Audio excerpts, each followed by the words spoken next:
ఉండాలని కోరుకుంటా. ఎందుకు అంటే ప్రజలకి ఈజీగా అర్థమయ్యేలాగా చెప్పడం కోసం మేము మొత్తం అంతా మీ దగ్గర గవర్నమెంట్లు ఇంకా ప్రతిపక్షాలు ఏవో చేసిన వీటన్నిటి మీద సింప్లిఫై చేసి చేస్తుంటాం.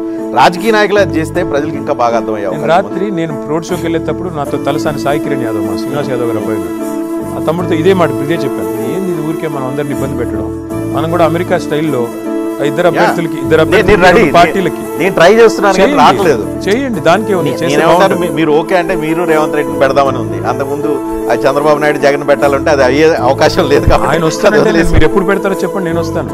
నేను ఆయన ఎప్పుడు వస్తానంటే నేను ఎప్పుడు రెడీ. ఎనీ టైం ట్రై చేద్దాం, ఎప్పటికైనా మన దగ్గర కూడా అది వస్తుంది ఎనీ టైం. సో ప్రజలకి క్రిస్టల్ క్లియర్ గా ఎవరైతే top man in the party ఉంటారో వాళ్ళు ప్రజలకి వాళ్ళ ఒపీనియన్స్ లేకపోతే వాళ్ళు చేద్దాం అనుకున్న సంక్షేమ పథకాలు అట్లా చెప్పగలిగితే క్రిస్టల్ క్లియర్ గా అర్థమైపోయే అవకాశం డెఫినెట్ గా సార్. అంటే ఇది అవసరం కూడా, ఎందుకంటే ప్రజలకి రోజు మేము తిట్టుకునే బూతుల కంటే ఇది చెప్పడం బెటర్. నీళ్ళకి ఎంత ఖర్చు పెట్టాం, వైద్యానికి ఎంత ఖర్చు పెట్టాం, ఆరోగ్యానికి ఎంత ఖర్చు పెట్టాం, రోడ్లకు ఎంత పెట్టాం, ఫ్లైఓవర్లకు ఎంత పెట్టాను, విద్యుత్కి ఎంత పెట్టాను, ఇవి చెప్పి సంక్షేమం ఎంత చేశాను, డెవలప్మెంట్లో కూడా వెల్ఫేర్లో కూడా బ్యాలెన్స్ ఉందా, లోపించిందా, ఓన్లీ వెల్ఫేర్తో గెలవాలనుకుంటున్నానా, డెవలప్మెంట్ కూడా చేశానా లేదా, ఇది పారదర్శకంగా ప్రజల ముందు పెట్టి వాళ్ళ మనసు గెలుచుకుంటే తప్పే ఉంది.